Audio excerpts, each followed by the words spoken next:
Samiya qizim 8 yoshda va bilasizlar, bir kun oldin gimnastikadan birinchi o'rinni olib kelibdi. Samiya doim harakatda, gimnastika, sport, oilaviy sayrlar va har doim bitta savol beradi. Я устала. Men har doim o'rtasini tanlayman. Bolalarimga ham foydali bo'lsin, ham ularga yoqsin. Samiya qizimga kichkina syurprizim bor. Qaranglar qanaqa boks oldim. Вау, мам!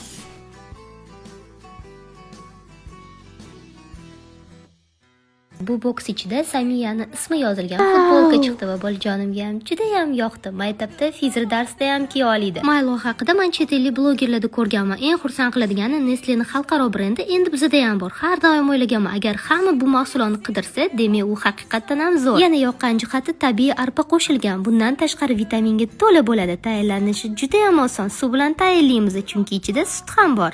Мам, такой шоколадный вкус. Тебе понравился? Да. Shunchaki ichimlik emas, bu faol kun uchun juda ham qulay ichimlik. Maylo allaqachon do'kon rastalarda farzandingizga maktabga, to'garaklarga va sayrga olib bering.